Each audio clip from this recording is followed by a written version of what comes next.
Hi friends, welcome back to my channel Kitchen Kunj. मेरे channel में आप सबका स्वागत है।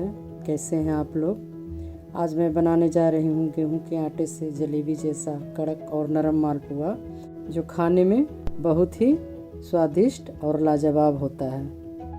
मैं बहुत तरीके से मालपुआ बनाती हूँ, लेकिन आज जो मैं मालपुआ शेयर करने जा रही हूँ वो मेरे घर के लोगों का फेवरेट है। तो आइए देर किस बात की, बनाते हैं मालपुआ। सबसे पहले हम एक बोल ले लेते हैं जिसमें बैटर तैयार करेंगे। हम मेजरमेंट के लिए एक गिलास लिए हैं, जिससे नापकर सारे इंग्रेडिएंट को डालेंगे। वैसे हम इसे ग्राम में भी बताएंगे। तो हम एक गिलास गेहूं का आटा लिए हैं, यानी 150 ग्राम। गिलास का 3 हिस्सा में एक हिस्सा सूजी लिए हैं, यानी 50 ग्राम। सूजी महीन वाली डालें। अगर सूजी महीन वाली ना हो तो मिक्सी के जार में थोड़ा ग्राइंड कर लें। अब हम इसमें डालेंगे खड़ा सौंफ और क्रश किया हुआ छोटी इलायची का दाना, जो इस पुए में बहुत ही अच्छा फ्लेवर देगा। वैसे आप सौंफ को क्रश करके और इलायची का पाउडर भी डाल सकते हैं, ये अपना पसंद पर निर्भर करता है। और अब हम इसे अच्छे से मिला लेंगे। इस बैटर को हम दूध मिलाकर तैयार करेंगे, तभी मालपुआ नरम बनेगा। तो हम उसी गिलास से 2 गिलास दूध लिए हैं। देखिए इसमें कितना दूध लगता है, ये आटा पर भी निर्भर करता है। और हम दूध को एक बार नहीं डालेंगे, उसे थोड़ा थोड़ा डालकर मिलाएंगे, नहीं तो आटे में लम्स बनने का डर होता है।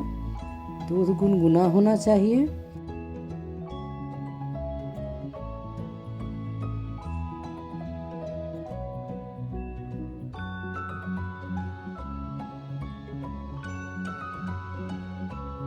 तो देखिए बैटर बनकर तैयार हो गया है और इतना दूध बच गया है, यानी 1.25 गिलास दूध इस बैटर को बनाने में इस्तेमाल हुआ है। अब हम डालेंगे इसमें घर का मलाई, करीब 3 चम्मच, जिसे हम मिक्सी के जार में चला लिए हैं। अगर आपके पास घर का मलाई ना हो तो इसमें मावा डालकर भी बना सकते हैं। इतने आटा और सूजी में करीब 50 ग्राम मावा लेना होगा। तो हाँ, मलाई को भी इस बैटर में अच्छे से मिला लेंगे। मालपुए बनाने में हम मलाई को इसलिए डालते हैं क्योंकि ये मलाई मालपुए को नरम बनाने का काम करता है। अब हम इसमें डालेंगे छोटे छोटे टुकड़े में कटा हुआ थोड़ा सा नारियल का टुकड़ा, जो मालपुए में बहुत ही अच्छा टेस्ट देगा। जब आप मालपुआ खाएंगे और दांत के नीचे जब नारियल का टुकड़ा आएगा तो मालपुआ खाने में मज़ा आ जाएगा और टेस्ट को दुगना कर देगा। देखिए हमें बैटर का ऐसा ही कंसिस्टेंसी चाहिए। बैटर पूरी तरह से बनकर तैयार हो गया है, तो हम इसे 15-20 मिनट रेस्ट के लिए ढककर रख देंगे।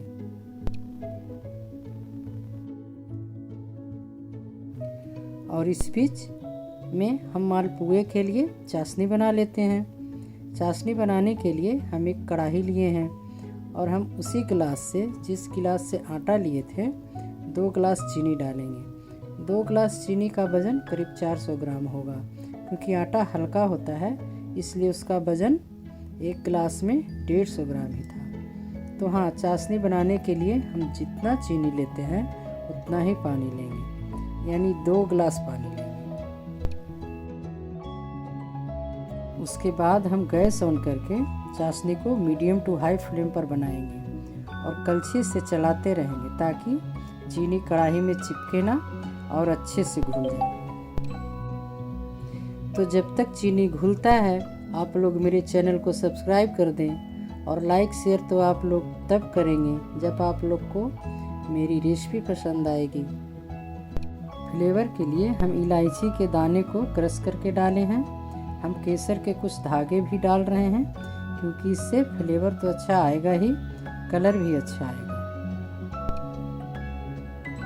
हमें चाशनी को ज़्यादा हार्ड यानी 2-3 तार वाली चाशनी नहीं बनानी है, बस चिपचिपा हो जाए इतना ही बनाना है।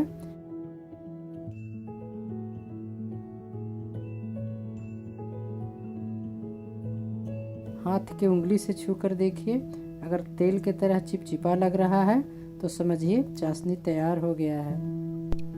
तो अब हम चाशनी को साइड में रखते हैं। चाशनी बनाने में हमें करीब 4-5 मिनट का टाइम लगा है। अब हम मालपुआ तलने का प्रोसेस करते हैं। मालपुआ तलने के लिए हमने पहले से कढ़ाई में घी डालकर गर्म कर लिए हैं। मालपुआ वैसे आप रिफाइन में भी बना सकते हैं, लेकिन इसका टेस्ट घी से ही अच्छा आता है।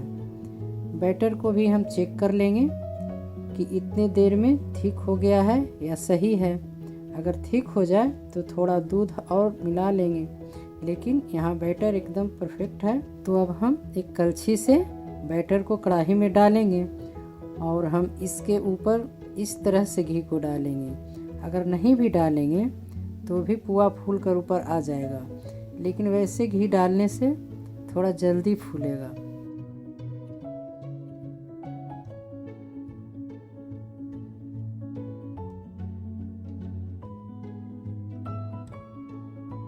तो हम इसी तरह से दूसरे पुआ के लिए भी बैटर डालेंगे और पुआ को हम थोड़ा कड़क बनाएंगे, क्योंकि हमें जलेबी की तरह कड़क और नरम बनाना है।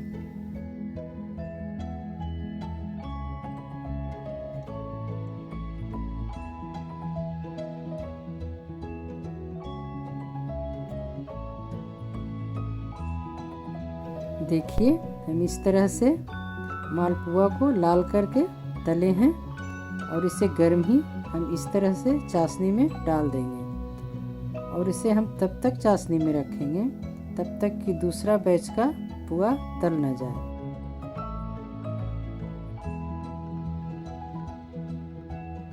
तो अब हम पुए के दूसरे बैच को इसी तरह से तल लेते हैं। एक बात और देखिए, पुआ में चारों तरफ छेद जैसा जाली नुमा बन गया है, यानी ये पुआ फूला नहीं है।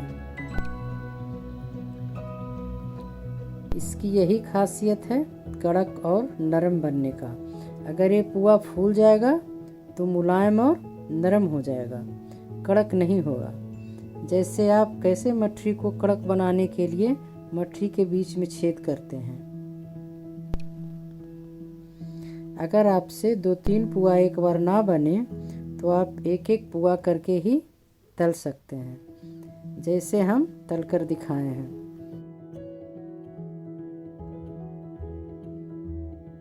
हमने चाशनी में 3 पुए डाले थे, उसे थाली में निकाल लेते हैं।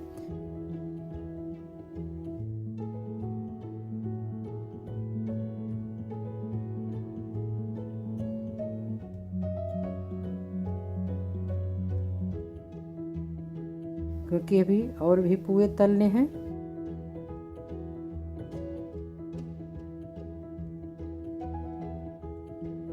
देखिए, सारे पुए एक जैसे जाली नुमा बनकर तैयार हो रहे हैं। तो इसी तरह हमें सारे पुए को तल लेना है और चाशनी में डालते जाना है। अब हम सारे पुए को थाली में निकाल लेते हैं।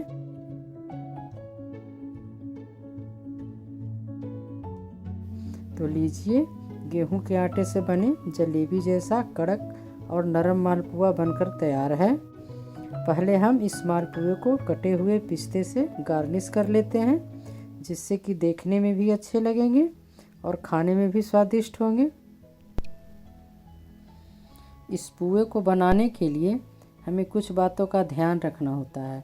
जैसे आप नरम पुए का बैटर बनाने के लिए जितना सूजी लेते हैं उससे कुछ ज़्यादा सूजी डालिए। बैटर को 15-20 मिनट से ज़्यादा फूलने ना दें। पुए को थोड़ा ज़्यादा लाल करके तलें। शुगर सिरप यानी चाशनी को न ज़्यादा हार्ड और न ज़्यादा पतला बनाएं। चाशनी को हाथ में चिपचिपा लगना चाहिए, क्योंकि चाशनी अगर तार वाली हो गई तो जम जाएगी और अगर पतली हो गई तो पुआ कड़क ना होकर मुलायम हो जाएगा। तो आप कब बना रहे हैं एक कड़क और नरम मालपुआ? आप लोग भी बनाकर खाएं, परिवार को बनाकर खिलाएं और अपना अनुभव कमेंट में मेरे साथ शेयर करें कि कैसा बना आपका पुआ। मुझे आप सबका फीडबैक का बेसब्री से इंतज़ार होता है। और अगर मेरी रेसिपी आप लोग को पसंद आती हो तो लाइक, शेयर और सब्सक्राइब ज़रूर करें। प्लीज़, आपका एक लाइक और सब्सक्राइब मुझे दूसरी वीडियो बनाने के लिए प्रेरित करता है। तो आज के लिए बस इतना ही। जल्द ही मिलूँगी एक नई रेसिपी के साथ। Take care. जय हिंद।